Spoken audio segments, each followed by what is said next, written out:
Hello, whiskey lovers. All right, so we should now be in what is the first week of January. So last week I did one of my Christmas gifts, which was the Glenfiddich 21-year-old Reserva. So today we're going to sample one of the other ones I got, the Lark Classic Cask. There have been a few requests, videos that have not been met over the last few weeks simply because a lot of them were recorded back in September. So first of all, Michelle, there you go, a symbol of my 20 years of servitude. And I got this for Christmas from a co-worker, Jess, thank you very much. It's a whiskey gloves glass with some whiskey stones. She did request that I drink from that. However, because this is a tasting, I am going to use my Glencairn, only because it is a better for tastings because of the way it funnels the aroma up into the nose. However, I will use your glass and the whiskey stone somewhere down the track when I probably do a whiskey cocktail, because at the moment I probably will not be completely as flush as whiskey as I have been in the last few months. It's just fine, not plenty there, you can see, but I'm talking about new whiskies. We're in the middle of a transitional stage. So I don't know what exactly my buying capacity is going to be for a little while, but it's all good. I'll still get at least my monthly one, so it'll at least be one tasting a month, hopefully maybe two, and then we can talk trivia, cocktail recipes, or I might even look at expanding some of my other interests, Star Trek, anything sci-fi, whatever.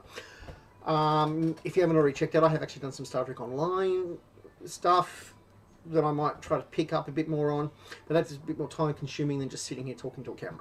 So anyway, enough dilly-daddling. Let's get into the Lark. The Lark is a local distillery, Tasmanian, if you consider Tasmanian local. I kid. Okay, so Tasmania was initially set up to be the breadbasket for Sydney back in the 19th century, which meant it grew a lot of barley grain. Problem is, a lot of the locals didn't like the idea of selling their barley to Sydney for bread and decided to keep it for making whiskies. And I think there was about 16 whiskey distilleries, including at what was now the site of Cascade. Yes, the beer. However, this did not sit well with Lady Jane Franklin, who is quoted as saying, "I would prefer barley be fed to pigs than it be used to turn men into swine." And this encouraged her husband, Governor John Franklin, to outlaw distilling spirits in Tasmania. And then we had the Australian Federation, which introduced the Distillation Act of 1901, which opened up the opportunity for distilleries, particularly in, say, fortified wine. However, because it was a very large legal size to be made, it made it difficult for those who just wished to craft it on a small scale. I think it was around about 2,700 litres was the minimum you could craft, so it was designed for big distilleries. This meant until 1992, Tasmania had no whiskey makers, besides the odd moonshiner. So this all changed when Bill Lark was out with his father-in-law, Max, who gave him a bottle of single malt, and they enjoyed the drink, and he wondered, well, we've got the perfect environment, why in the hell is anyone making malt whiskey in Tasmania? So, thus, in 1992, he became the first Australian distillery to produce single malts in 154 years. Thank you, Bill. A rather large, successful Australian distillery. I believe it has a 1,800 litre wash still and a 500 litre spirit still, and they run about 7 days a week. They actually use peat from their own peat bog in the Tasmanian Highlands, which is transported to the distillery, and that's what they use to smoke the barley. So, yeah. Now, I had a Lark before, I think it was last year, which is weird to say towards the end of this year, because before I started this channel, suffice it to say, before I started recording videos for this channel. So, I'm looking forward to trying it. Lark is extremely hard to get its hands on, particularly full-size bottles. Again, this is a testimony to the greatness of Australian whiskey. It's limited source, so I got my parents got me the tasting pack, which consisted of 2. So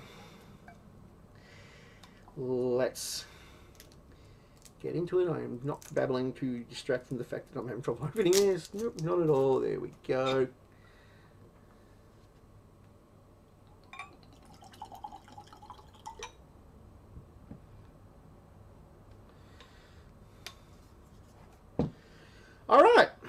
So, we have a very nice, a darkish golden amberish colour.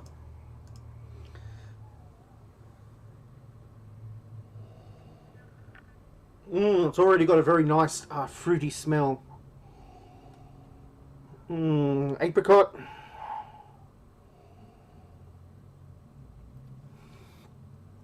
Stone fruit, maybe a peach. Currants, red currants I should say.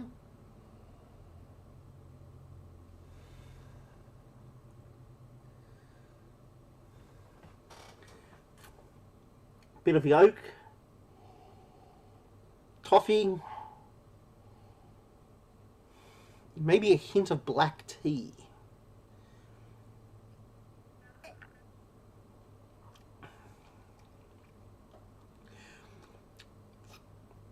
Very, very sweet with a hint of peat.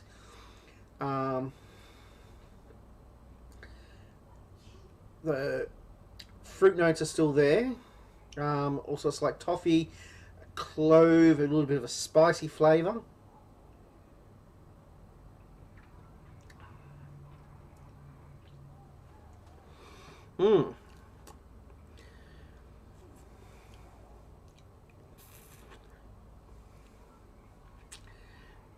Very nice.